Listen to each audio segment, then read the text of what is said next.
अस्सलाम स्टूडेंट्स, कैसे हैं आप सब लोग? ठीक ठाक हैं? चलें जी, आज हमने चैप्टर 9 स्टार्ट करना है।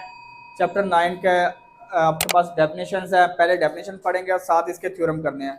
हमने चैप्टर 9 के थ्योरम करने हैं, 5 थ्योरम है वो तैयार करेंगे और साथ इसके जो आपके तकरीबन 20 डेफिनेशन है, 20 से 21 डेफिनेशन, एक 20 से 25 के दरमियान, यानी कि 20-21 डेफिनेशन, 22 होंगी मैक्सिमम। 20-22 डेफिनेशन है आपकी टोटल जो आपने तैयार करनी है। और आपने जिस तरह 9th क्लास में आपके पास आखिरी पोर्शन था, लास्ट क्वेश्चन था, क्वेश्चन नंबर 4। क्वेश्चन नंबर 4 में आखिरी जो सारी पार्ट्स आए थे, डेफिनेशन आए थे या शॉर्ट क्वेश्चन आए थे, ठीक है ना। इसमें भी वही जो आखिरी आपका पार्ट बनना है क्वेश्चन नंबर 4 वाला, ठीक है। 9 क्वेश्चन आने हैं, 9 में से 6 में आपको बता देता हूँ क्या। 9 में से 6 करने होते हैं क्वेश्चन नंबर 4 के। उसमें से 3 आजकल जो पैटर्न बन रहा है, 3 से 4 क्वेश्चन आ रहे हैं चैप्टर 7 में से, ठीक है। चैप्टर 7 आपका कवर हो गया ना। शॉर्ट क्वेश्चन 3 से 4 शॉर्ट क्वेश्चन आ जाते हैं चैप्टर 7 में से। बकाया आपके पास 5 से 6 डेफिनेशन, ये आपके पास चैप्टर 8 से लेके 13 तक आती हैं।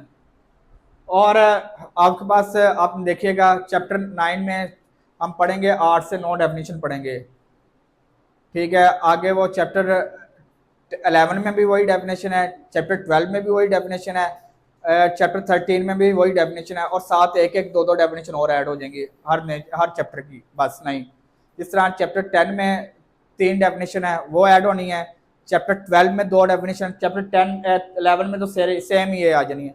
चैप्टर 11 में एक आधी डेफिनेशन, 12 में एक या 2 डेफिनेशन है वो ऐड होनी है, और चैप्टर 13 में से 3 से 4 डेफिनेशन ऐड होनी है, बस। बकाया ये जो चैप्टर 9 में आपने डेफिनेशन पढ़नी है ना, इनमें से आपके पेपर में कम से कम 3 डेफिनेशन आ जानी है। चैप्टर 9 में से आपके पेपर में 3 डेफिनेशन आ जानी है, तो इतना इंपॉर्टेंट है। तकरीबन 10 डेफिनेशन में से 3 डेफिनेशन आपकी चैप्टर 9 में से आ जानी है, तो ध्यान से समझिएगा।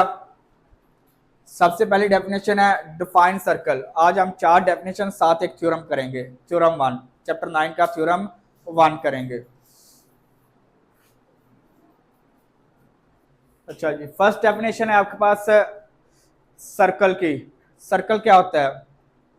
अ circle is the locus of moving point in a plane, in a plane, यानी कि एक प्लेन, यानी कि खाली जगह, यानी कि खुला, ठीक है ना। लोकस ऑफ मूविंग पॉइंट, एक fix point, from a fix point, एक फिक्स पॉइंट है, फर्ज किया ये एक पॉइंट ओ है, एक पॉइंट ओ है, एक पॉइंट ओ है, इससे एक जितने फासले पर, कितने, एक जितने फासले पर, ठीक है ना। आप डॉट लगा लें।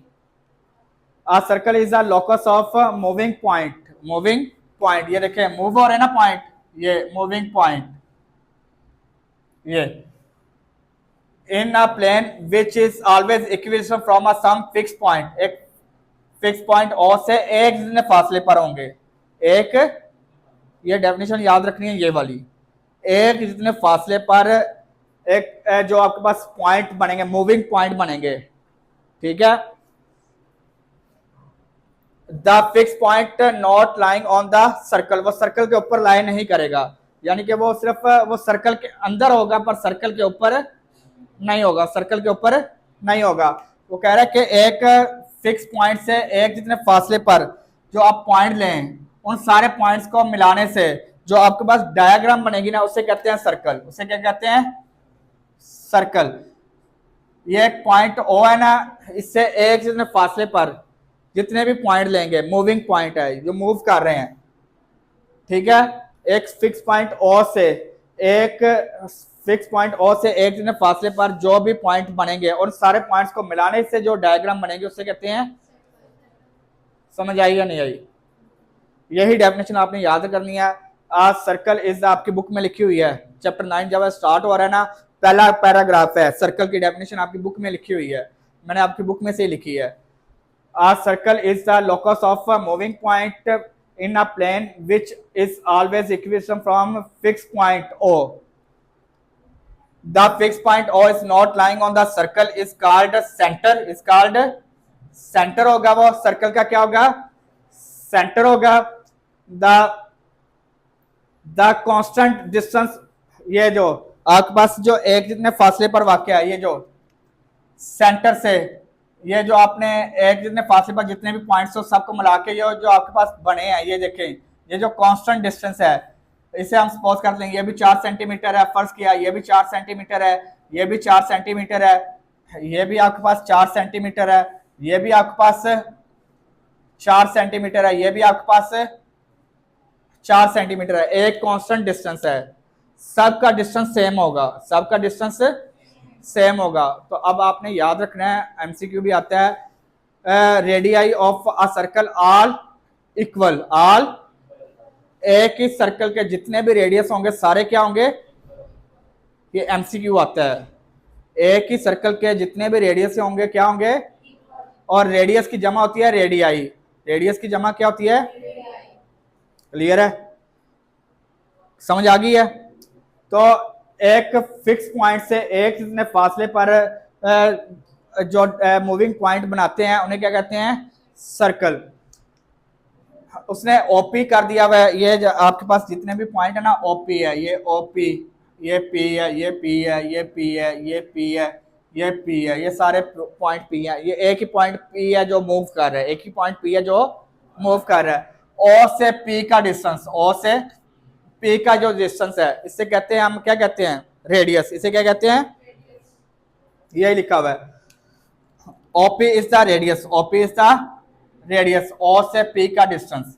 ये आपने अगर लिखा ना तो ये लिख लीजिएगा, अगर ओपी नहीं लिखना तो ना लिखें, गोली मारे से, the constant distance is its radius. OP तो उसने इसलिए लिखा हुआ ना, ये पी उसने लिखा हुआ है, ये देखें पी ये है, ये पॉइंट पी है, ये सारे पॉइंट पी हैं, ठीक है ना। अगर आप इसकी जगह कुछ और लिखेंगे तो वही पॉइंट बन जाएगा। फर्ज किया अगर आपने क्यू लिख लिया है, ठीक है, तो ये सारे पॉइंट क्या होंगे, क्यू होंगे, क्या होंगे, क्यू होंगे। तो यहां पे फिर आप ओपी नहीं लिखेंगे, ओ क्यू लिखेंगे। बेसिकली ये ओ से यहां तक डिस्टेंस है, क्लियर है या नहीं आई, समझ आ गई है। OQ is the radius, whereas the boundary traced by the moving point P is the circumference. Is the circumference. ये जो बाउंड्री है ना आपने ट्रेस की है, इसे कहते हैं सर्कमफेरेंस। ये सर्कमफेरेंस की भी डेफिनेशन आ गई। सर्कमफेरेंस की जब आप डेफिनेशन लिखेंगे ना, सर्कमफेरेंस की डेफिनेशन लिखेंगे तो आपने यह लिखना है, the boundary traced by the moving point, ये P नहीं लिखना आपने, is called circumference of a circle. और साथ आपने ये भी लिखना है, ये सर्कमफेरेंस जब उसने कहा ना डिफाइन सर्कमफेरेंस, तो साथ इसके आपने ये भी लिखना है, 2 पाई r is the circumference of the circle with radius r, with radius r। ये जो रेडियस है ना, ये जो डिस्टेंस है इसे r कह लेंगे, विद रेडियस r। इसे लिखेंगे 2 पाई r, ये जो r है ये रेडियस है, ये क्या है, रेडियस है, ये क्या है, रेडियस है। And irrational number pi being the ratio of the circumference, ये रेशियो है, यानी कि उसकी रेशियो बनेगी। ये सबके साथ होगा, जो आपके पास आर होगा उसके हिसाब से आपका उसका सर्कमफेरेंस होगी। और एरिया का फार्मूला आपने मिक्स नहीं कर देना, एरिया ऑफ सर्कल होता है पाई आर स्क्वायर। एरिया किसके को होता है, ये 2 पाई आर है, ये क्या है, एरिया अगर कहीं पे लिखा हो ना तो एरिया होता है pi R square, pi R square वो एरिया होता है। ये सर्कमफेरेंस है, ये क्या है, सर्कमफेरेंस है सी, ये सी है 2 पाई आर, 2 पाई, याद रहेगा, क्लियर है। ये डेफिनेशन सर्कमफेरेंस की क्लियर होगी इसमें। अब रेडिकल सेगमेंट, रेडिकल सेगमेंट क्या होता है, रेडिकल सेगमेंट होता है ये जो डिस्टेंस है सेंटर से सर्कमफेरेंस तक जो डिस्टेंस है इसे कहते हैं रेडियस। और ये जो लाइन सेगमेंट बन रही है, ये जो लाइन सेगमेंट है ओ क्यू, ये जो लाइन सेगमेंट बना लिया हमने, ये वाली लाइन सेगमेंट, ये जो लाइन सेगमेंट है, इस लाइन सेगमेंट को कहते हैं रेडिकल सेगमेंट। इसे क्या कहते हैं, सेंटर से सर्कमफेरेंस तक जो डिस्टेंस है उसे कहते हैं रेडियस, ये ध्यान में रखना है, उसे क्या कहते हैं। और रेडिकल सेगमेंट क्या कहते हैं, द लाइन देखें, radical segment of the circle is a line segment determine by the centre and a point on the circle. Circle के ऊपर कोई सा भी पॉइंट देखें Q और ये O, सेंटर से सर्कमफेरेंस तक जो लाइन डिटरमिन करती है, लाइन खींची जाती है, उसे कहते हैं रेडिकल सेगमेंट। उसे क्या कहते हैं? उसे क्या कहते हैं? समझ आई या नहीं आई? उसे क्या कहते हैं? Radical segment. उसे क्या कहते हैं? अब आर्क क्या होता है? आर्क होता है किसी भी सर्कमफेरेंस का, किसी भी सर्कल के सर्कमफेरेंस का। ये देखें, ये आपके पास सर्कल है ना, सर्कल है जी, इसके सर्कमफेरेंस का कोई सा भी पार्ट ले लें जी। ये हम फर्ज किया, ये पार्ट ले लिया, ये BC, ये पार्ट ले लिया, ABC पार्ट ले लिया। ये वाला जो हिस्सा ना, ये जो हमने कट कर लिया है, ये यानी कि सर्कमफेरेंस का कोई सा भी पार्ट, सर्कमफेरेंस का, सर्कल की सर्कमफेरेंस का कोई भी पार्ट, उसे आर्क कहते हैं। उसे क्या कहते हैं? आर्क कहते हैं। सर्कमफेरेंस की सर्कल का कोई भी पार्ट से क्या कहते हैं? आर्क कहते हैं। इसे क्या कहते हैं? आर्क कहते हैं। याद रहेगा। An arc of a circle is any portion of its circumference. Circumference का कोई सा भी पोर्शन, कोई सा भी हिस्सा, ठीक है, ये हो सकता है जी, ये हो सकता है, ये पूरा भी आर्क है, यहां से यहां तक भी आर्क है, ये भी आर्क है। कोई भी पोर्शन ले लें जी, सर्कमफेरेंस का कुछ भी पोर्शन ले लें, वो आपके पास क्या बन जाएगी? आर्क बन जाएगी। आपने डिग्री की डेफिनेशन पढ़ी थी ना चैप्टर 7 में, ठीक है ना। आप सर्कल को 360 आर्क्स में डिवाइड करते हैं। कितनी आर्क्स में डिवाइड करते हैं? 360 आर्क्स में। गलत की है ना डेफिनेशन आप लोगों ने। सर्कमफेरेंस को 360 हिस्सों में डिवाइड करते हैं, और वो 360 हिस्से क्या होते हैं? 360 आर्क्स में डिवाइड करते हैं। कितने आर्क्स में डिवाइड करते हैं?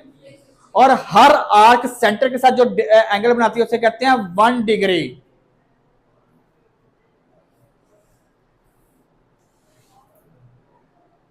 और इसी आर्क की लेंथ अगर रेडियस के इक्वल हो जाए तो उसे कहते हैं, उसे क्या कहते हैं? दूसरी डेफिनेशन क्या थी? रेडियन। उसे क्या कहते हैं? यही आर्क है, ये आर्क, यही आर्क। समझ आ गई ना अब आर्क? डिग्री की डेफिनेशन अब गलत हुई ना। सर्कमफेरेंस को 360 हिस्सों में डिवाइड कर लें, यानी कि 360 आर्क में डिवाइड कर लें, और हर आर्क सेंटर के साथ जो एंगल बनाएगी उसे कहते हैं 1 डिग्री। उसे क्या कहते हैं? अगर उस आर्क की लेंथ और रेडिकल सेगमेंट की लेंथ, यानी कि रेडियस की लेंथ, आर्क की लेंथ और रेडिकल सेगमेंट यानी कि रेडियस की लेंथ अगर इक्वल हो गई, तो फिर जो एंगल बनेगा उसे क्या कहते हैं? 1 रेडियन। नहीं समझ आई अभी भी? है डिग्री की नहीं समझ आई? डिग्री ये देखें, सर्कमफेरेंस को 360 हिस्सों में डिवाइड कर दिया। ये पता नहीं, ये हमसे नहीं बननी, ये जो भी है फर्ज किया 360 हिस्सों में, तो हर आर्क सेंटर के साथ जो एंगल बना रही है वो 1 डिग्री है। वो क्या है? वो क्या है? 1 डिग्री है। वो क्या है? 1 डिग्री। और हर, अगर हमने आर्क, अब रेडियन के लिए हमने आर्क के पोर्शन, यानी कि इसे इतना पोर्शन करना है कि वो उसकी आर्क की लेंथ और रेडियस की लेंथ सेम हो जाए।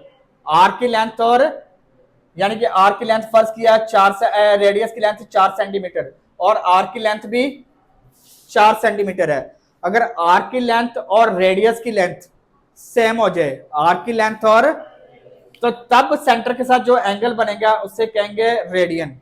उसे क्या कहेंगे? 1 रेडियन। उसे क्या कहेंगे? अब समझ आ गई है?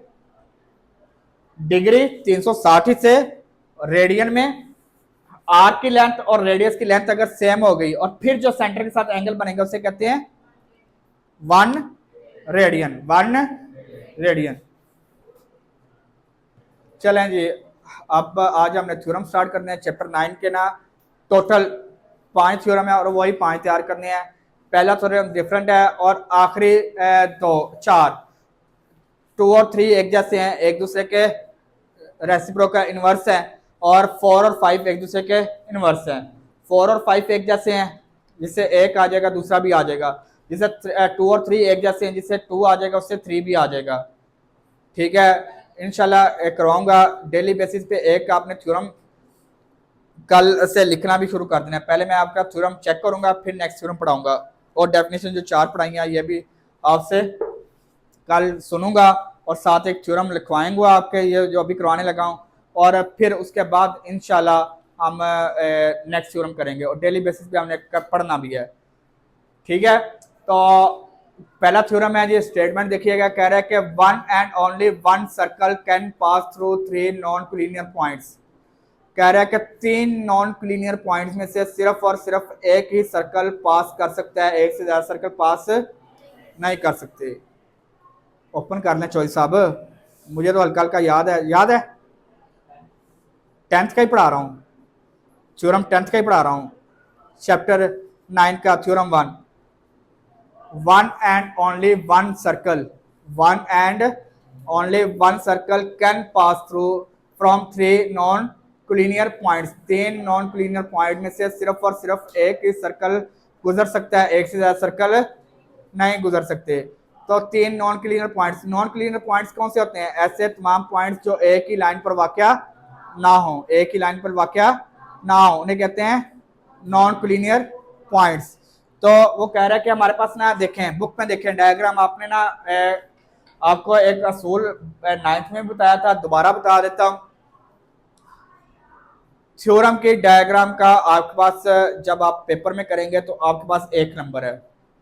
ठीक है, आपके पास थ्योरम के ना टोटल 8 नंबर का थ्योरम आता है, ये याद रखना। आपके पास टोटल कितने नंबर का थ्योरम आता है? 8 मार्क्स का थ्योरम आता है। ठीक है, आपके पास डायग्राम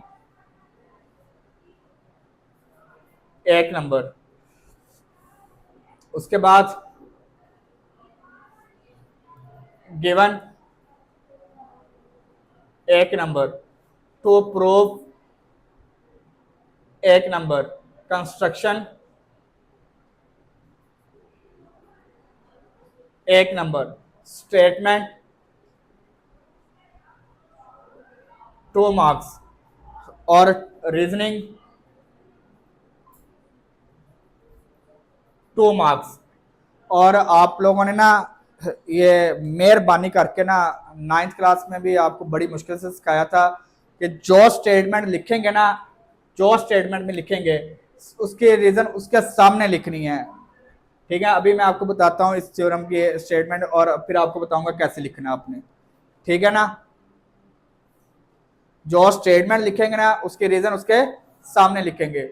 और जो मेन चीज बताने लगा था, डायग्राम अगर आप एग्जैक्ट बनाएंगे, डायग्राम अगर एग्जैक्ट बनाएंगे तो आपको कितने नंबर मिलेंगे? 1 नंबर मिलेगा। कितने मिलेंगे? 1 नंबर मिलेगा। डायग्राम अगर आप एग्जैक्ट बनाएंगे तो कितने नंबर मिलेंगे? 1 नंबर मिलेगा। और अगर आपकी डायग्राम ही गलत हो गई तो कितने नंबर कटेंगे?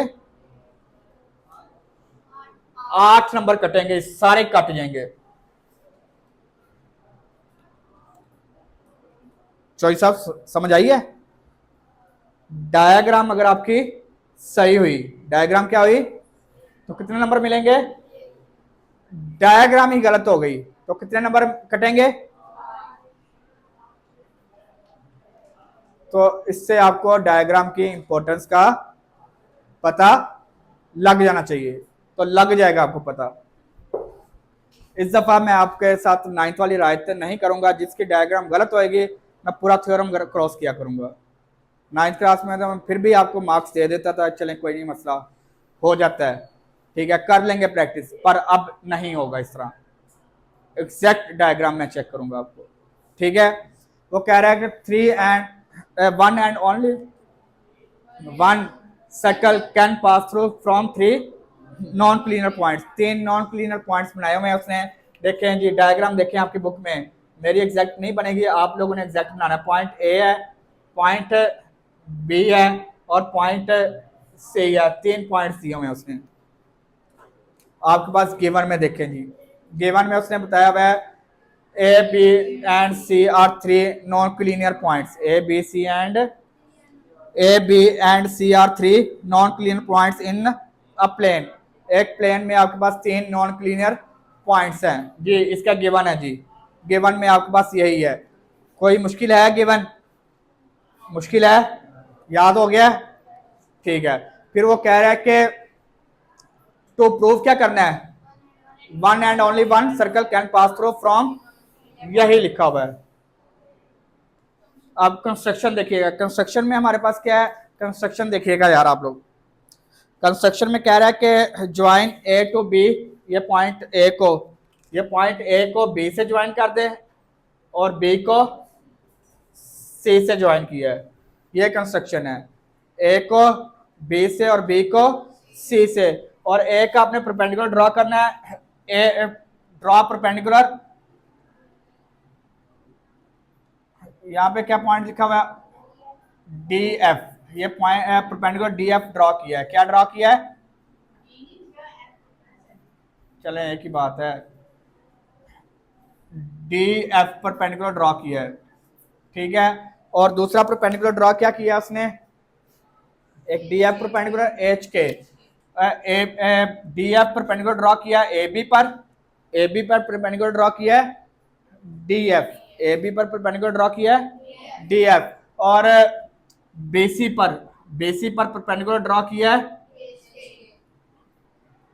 एच के, ये के, जो कि एक पॉइंट ओ पे मिल रहे हैं, जो एक पॉइंट ओ पे मिल रहे हैं। ये कंस्ट्रक्शन है जी इसकी, ठीक है। अब आप डायग्राम बना लेते हैं। बेसिकली ये थ्योरम का ये कंसेप्ट होता है। गिवन था, 3 पॉइंट गिवन थे, आपने प्रूव करना था one and only one circle can pass through from 3 non linear points. फिर आपने क्या किया? कंस्ट्रक्शन में क्या किया? पॉइंट ए को बी से और बी को सी से ज्वाइन कर दिया, और आपने एक परपेंडिकुलर डी एफ ड्रॉ किया एक बी के ऊपर, और एक आपने एच के परपेंडिकुलर ड्रॉ किया बी सी के ऊपर। समझ आ गई है? चलें जी, ये देखिएगा, join A with B and B with C, draw D F perpendicular bisector to A B and perpendicular bisector हमने 9th क्लास में पढ़ा था ना, मैं एक्सप्लेन करता हूं दोबारा उससे भी, and H K bisector to B C, so that D F and H K are not parallel to, वो एक दूसरे के पैरेलल नहीं है पर एक दूसरे को बाइसेक्ट। पैरेलल क्या होते हैं? जो एक दूसरे के साथ साथ चलते हैं पर एक दूसरे को कभी भी टच नहीं करते। देखिए ये एक पॉइंट ओ पे एक दूसरे को टच कर रहे हैं, तो इसका मतलब ये पैरेलल नहीं है। ये क्या है? नहीं है, non parallel, not, and they intersect each other at point O, they intersect at each other at point, also join A B and C with O. आपने जो ए को ओ से ज्वाइन कर दिया, बी को भी ओ से और सी को भी ओ से, ये आपने कंस्ट्रक्शन कर दी है। समझ आ गई है? क्लियर है? यहां तक किसी को मसला तो नहीं है? अब हमारे पास डायग्राम भी हो गई, गिवन भी हो गया, और टू प्रूव भी कर लिया। अब स्टेटमेंट और रीजनिंग रह गई है, कंस्ट्रक्शन भी हो गई हमारी। ये देखिए, अगर आप यहां तक कर लेते हैं, स्टेटमेंट और रीजनिंग नहीं भी देते, तो 4 नंबर आपके पक्के हो जाते हैं। तो मुश्किल है ये थ्योरम। इस दफा ये 10th क्लास के पेपर में आ गया हुआ था हिस्ट्री। ये जो पहला वाला थ्योरम है पूरी हिस्ट्री में 2012 से लेके 2025 तक 2 दफा आया सिर्फ, और मुझे नहीं लग रहा कि आपकी दफा आएगा। पर लास्ट टाइम भी उन्हें भी कहता रहा था 10th क्लास का पुत्र आप लोग तैयार कर लें, इसके 10% चांसेस हैं, ठीक है ना। 50% 70% चांस, तकरीबन 60% चांसेस हैं 2 और 3 के, 10% चांसेस से इसके बताए थे, और थ्योरम 2 और 3 के, 2 एंड 3 के मैंने बताए थे 60% चांस है उनके आने का, और 4 और 5 के थे 30% चांसेस।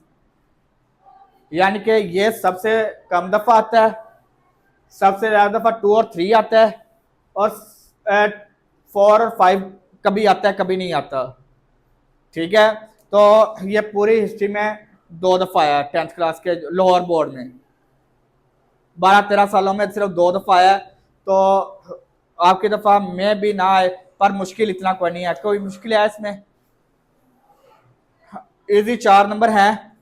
अगर आपको 9th क्लास का थ्योरम याद है, आपने पहला थ्योरम पढ़ा था, any point on the right bisector of a line segment, any point on the right by sector of a line segment, एक लाइन सेगमेंट है उसके राइट बाई सेक्टर के ऊपर, उसका राइट बाई सेक्टर क्या है, ये एक आपने एक राइट बाई सेक्टर ड्रॉ किया, एक लाइन सेगमेंट है उसका एक आपने राइट बाई सेक्टर ड्रॉ किया, any point on the right by sector of a line segment, ये फर्स्ट किया एक पॉइंट पी था वहां पे भी इसी तरह, तो वो जो उसके एंड पॉइंट थे, ये एंड पॉइंट से एक जितने फासले पर वाक़ होता है, यही पढ़ा था ना आपने, यही पढ़ा था ना चैप्टर 9 का पहला theorem, any point on the right by sector of a line segment is equidistant from its and point. अगर ये आपको थ्योरम याद है ना तो आपका पहला थ्योरम खत्म हो गया, कुछ भी नहीं है उसमें रह गया।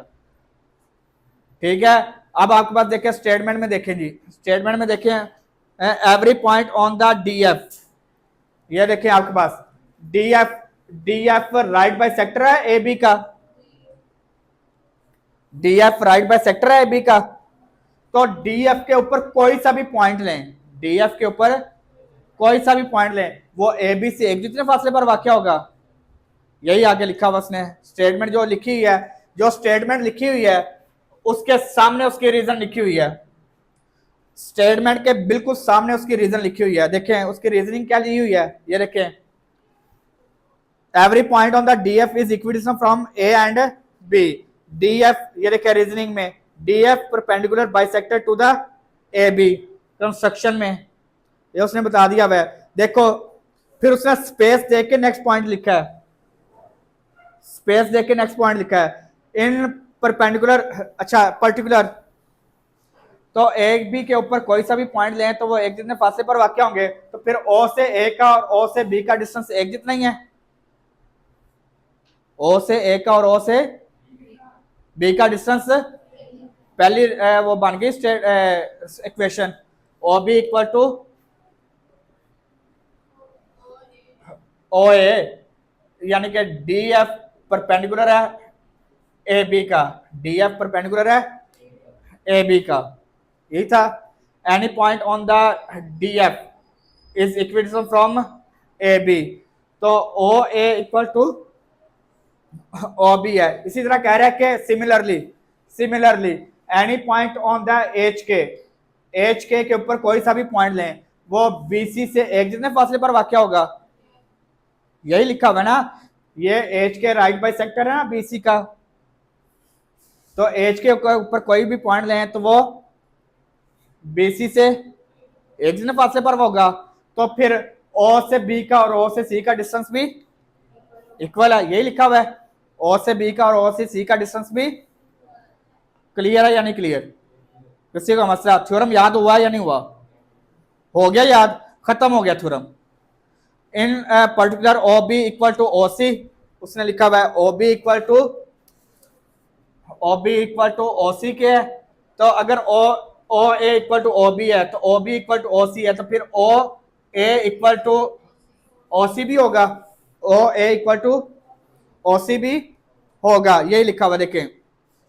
तो इसका मतलब है कि O A equal to O B equal to O C, now O is the only point common to D F and H K, यानी कि ओ एक ऐसा पॉइंट है जो डी एफ और एच के तमाम राइट बाई सेक्टर से एक जितने फासले पर है, ठीक है ना।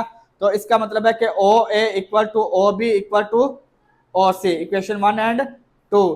तो however there is no such other point except o के अलावा कोई ऐसा और कोई पॉइंट नहीं है ना जो सबसे एक जितने फासले पर है, ठीक है, प्रूव हो गया जी। Hence a circle with center O and radius OA, with radius OA, OB, OC कुछ भी लिख लो, OA, OB, OC कुछ भी लिख लो, will pass through A, B and C, A, B and C। वो कह रहा है कि अब वो लास्ट पे वो कह रहा है कि जो आपके पास सर्कल है ना, ये जो आपके पास ये A, B और C से पास करेगा यहां से, जिसका रेडियस क्या है ओ ए या ओ बी या ओ सी, समझ आइए, will pass through A, B and C, ultimately there is only one circle which pass through three given point A, B and C।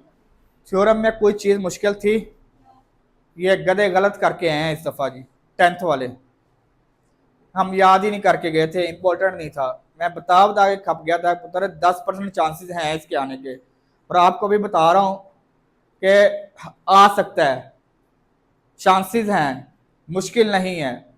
ठीक है, आपने याद क्या करना है, देर उसका स्टेटमेंट क्या है, one and only one circle can pass through from three non cleaner points. तीन नॉन क्लियर हमारे पास गिवन क्या है, तीन नॉन क्लीनर पॉइंट्स हैं, हमने वो तीन non cleaner points A B and C suppose कर दिया। ठीक है, फिर हमने क्या प्रूव करना था, one and only one circle can pass through from three points. ठीक है, ये हमने प्रूव करना है। कंस्ट्रक्शन में क्या किया था, ए को बी से, बी को सी से मिला दिया, फिर आपने एक डी एफ परपेंडिकुलर ड्रॉ किया है ए बी पर, और एच के परपेंडिकुलर ड्रॉ किया है बी सी पर। फिर आपने क्या किया, इन दोनों का ये जो डी एफ है और एच के एक दूसरे के पैरेलल नहीं है, तो इसका मतलब वो एक पॉइंट ओ पे एक दूसरे को इंटरसेक्ट कर रहे हैं, एक दूसरे को पॉइंट ओ पे इंटरसेक्ट कर रहे हैं। तो फिर आपने क्या है, पॉइंट ओ को ए से, बी से और सी से मिला दिया, कंस्ट्रक्शन खत्म।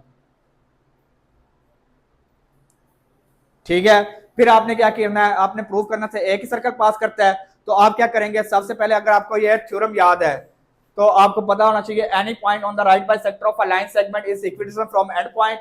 तो जो right by sector D F के ऊपर कोई सा भी डी एफ ए बी का राइट बाय सेक्टर है, कंस्ट्रक्शन में हमने किया, तो एक डी एफ के ऊपर कोई सा भी पॉइंट लें, वो ए से और बी से एक दूसरे फासले पर वाक़या होगा, तो ओ से ए का और ओ से बी का डिस्टेंस सेम होगा। इसी तरह एच के राइट बाय सेक्टर है बीसी का, तो एच के ऊपर कोई सा भी पॉइंट लें तो वो बी और सी से एक जितने फासले पर वाक़या होगा, तो ओ से बी का और ओ से सी का डिस्टेंस सेम होगा।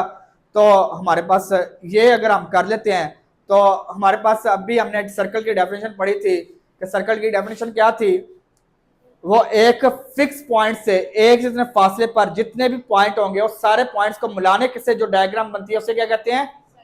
तो ये एक फिक्स पॉइंट है ओ, उससे आप एक जितने फासले पर जितने भी पॉइंट हैं सबको मिलाएंगे तो वो क्या बन जाएगा, तो ए बी और सी से सिर्फ एक ही पॉइंट ओ है ना जो एक जितने फासले पर वाक़या है, तो फिर ओ क्या हो गया, सेंटर। तो यहां से सेंटर से ही, यानी कि एक ही पॉइंट से, यानी कि तीन नॉन क्लियर पॉइंट से सिर्फ एक ही सर्कल पास करेगा, खत्म। ओके, अल्लाह हाफिज, take care and bye bye.